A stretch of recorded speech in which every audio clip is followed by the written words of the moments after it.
Yes, my name is Bhavani Shankar, and I'm from the Leverhulme Center for Integrative Research in Agriculture and Health.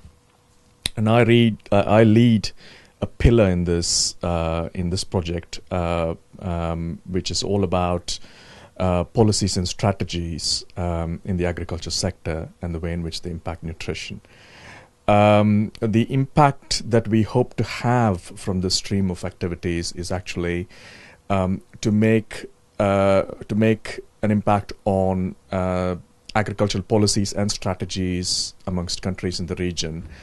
And through that change in agricultural policies and strategies, have an impact on population nutrition. And so that's what we hope will eventually happen.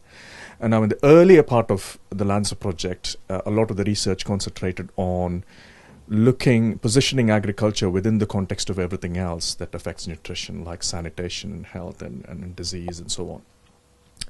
Now what we're doing, having completed that phase or done a lot of work in that phase, is coming to this pillar of work where we're drilling down into the agriculture sector and asking how can the agriculture sector be better shaped to produce nutrition outcomes.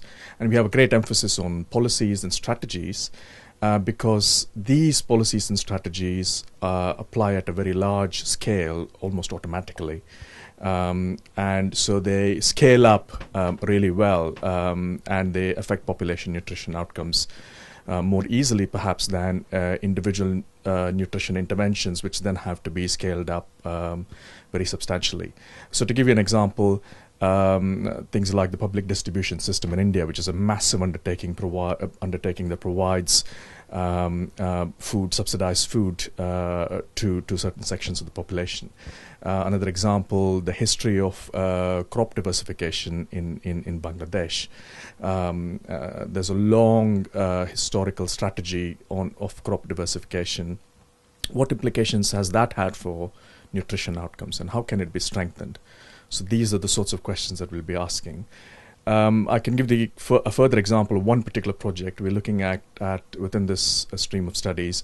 We're looking at how rural public expenditures in India in the past, over the last 30 years, expenditures on things like agricultural research, on building rural roads and cold chains and things like that. These are big investments that are undertaken by the Indian government in various states. What sorts of impacts have they had on nutrition? Even though they might not have been designed with nutrition purposes in mind, they potentially have a nutrition implication. What are those implications?